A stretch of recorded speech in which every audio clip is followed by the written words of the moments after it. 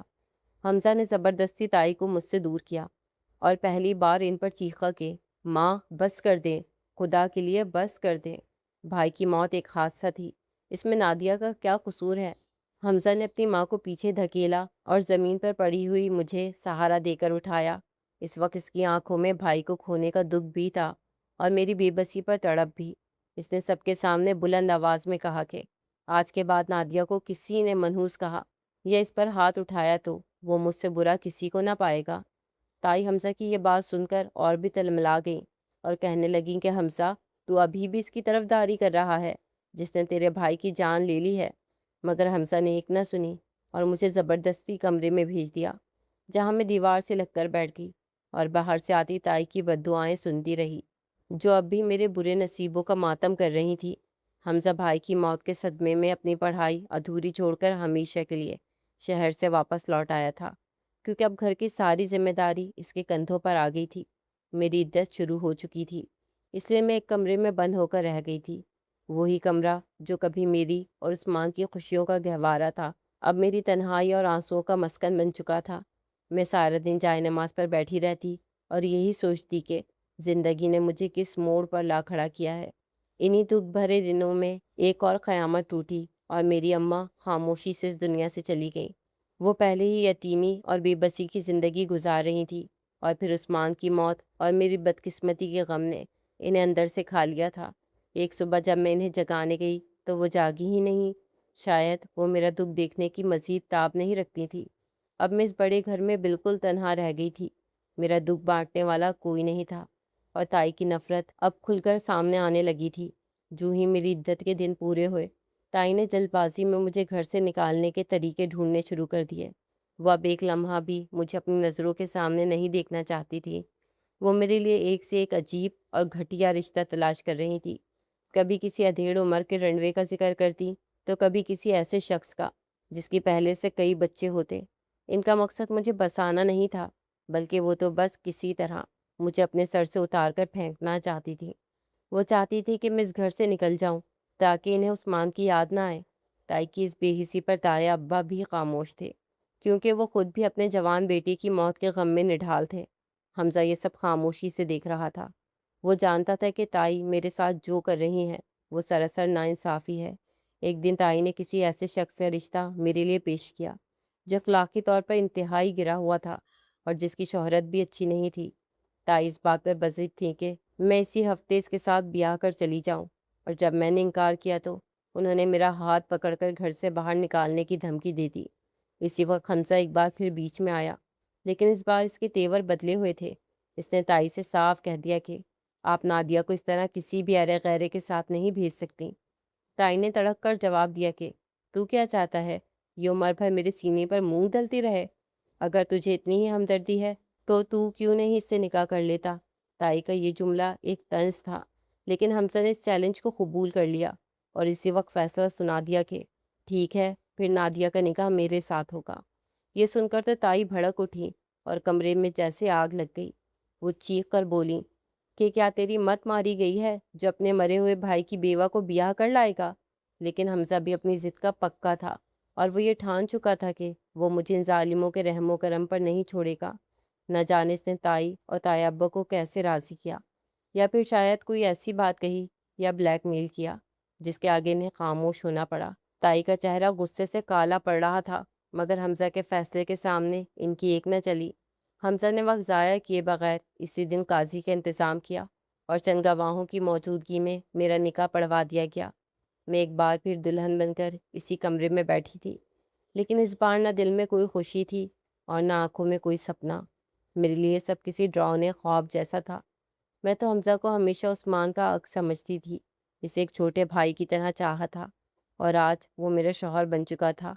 نکاح کے بعد جب مجھے دوبارہ اسی کمرے میں بھیجا گیا جہاں میں عثمان کے ساتھ رہتی تھی، تو مجھے اپنی سانسیں رکتی ہوئی محسوس ہوئی۔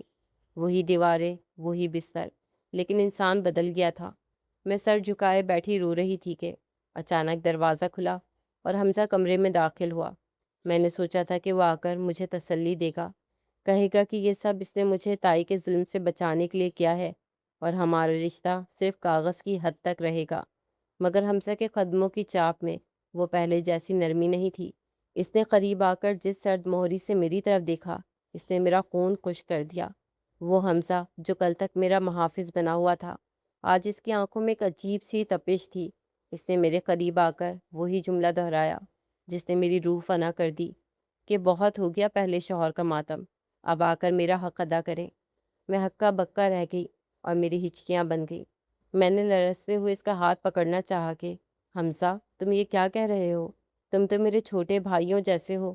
مگر اس نے جھٹکے سے میرا ہاتھ پرے پھینک دیا اور غصے سے غرایا کہ بھائی میں تب تک تھا جب تک عثمان زندہ تھا، اب میں تمہارا شوہر ہوں اور یہ رشتہ کوئی کھیل نہیں ہے۔ اس کا لہجہ اتنا تلخ تھا کہ مجھے یقین نہیں آ رہا تھا کہ یہ وہی حمزہ ہے جس نے میری خاطر اپنی ماں سے جنگ لڑی تھی۔ حمزہ نے مجھے اپنے قریب کیا اور وہ سخت جملے کہے تو میں ہکا بکا رہ گئی اور پریشانی سے بری طرح رونے لگی۔ مجھے لگا کہ شاید حمزہ بھی اب تائی کی طرح مجھ سے نفرت کرنے لگا ہے، لیکن تبھی وہ اچانک میرے مزید قریب آیا اور اس نے میرے دونوں بازو اپنے مضبوط ہاتھوں میں تھام لیے۔ اس نے میری آنکھوں میں دیکھتے ہوئے نہایت سنجیدگی سے کہا کہ نادیہ، آپ نے بہت آنسو بہا لیے ہیں اور آپ کو بہت تکلیف مل چکی ہے۔ اب میں آپ کو خوشیاں دینا چاہتا ہوں اور اس کے لیے آپ کو اپنے آپ کو راضی کرنا ہوگا۔ اگر آپ خوشی سے میرے قریب نہیں ہوئی تو مجھے آپ کے ساتھ زبردستی کرنی ہوگی، لیکن آپ کو میرا حق ادا کرنا ہوگا تاکہ آپ ماضی کا ہر غم بھول سکیں اور ایک نئی زندگی کی طرف قدم بڑھا سکیں۔ حمزہ کی اس بات میں چھپی تڑپ اور محبت کو میں نے پہلی بار محسوس کیا۔ اس نے مجھے زبردستی غم کے اندھیرے سے نکالنے کا فیصلہ کر لیا تھا۔ وہ رات ہماری زندگی کا ایک نیا موڑ ثابت ہوئی۔ حمزہ نے اپنی بے پناہ محبت اور توجہ سے میرے دل کے تمام زخموں پر مرہم رکھ دیا۔ وہ ہر پل میرا خیال رکھتا اور تائی کی سخت باتوں کا جواب بڑی خاموشی اور صبر سے دیتا رہا۔ حمزہ کی اسی شرافت اور میری خاموش خدمت نے آہستہ آہستہ گھر کی فضا بدلنا شروع کر دی۔ ایک دن تائی کی طبیعت اچانک بہت بگڑ گئی اور وہ بستر سے لگ گئی۔ ان کی اپنی بیٹیوں اور رشتہ داروں نے منہ پھیر لیا، لیکن میں نے ان کی کڑوی باتوں کو بھلا کر دن رات ان کی خدمت کی۔ میں انہیں وقت پر دوا دیتی اور ان کے سرہانے بیٹھ کر ان کا سر دباتی۔ تائی میری اس محبت اور ایثار کو دیکھ کر پگھل گئی۔ ایک شام انہوں نے کانپتے ہاتھوں سے میرا ہاتھ تھاما اور ان کی آنکھوں سے آنسو جاری ہو گئے۔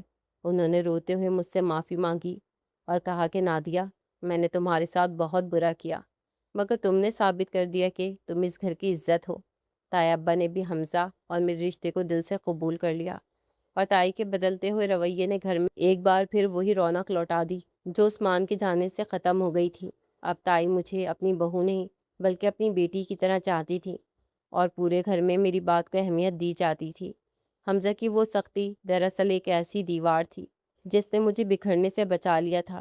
ہم دونوں بے خوشحال زندگی گزار رہے تھے، جہاں ماضی کا دکھ تو تھا مگر اب اس پر حال کی خوشیوں نے غلبہ پا لیا تھا، اور یوں ہماری زندگی کا سفر ایک خوبصورت اور پرسکون منزل تک پہنچ گیا۔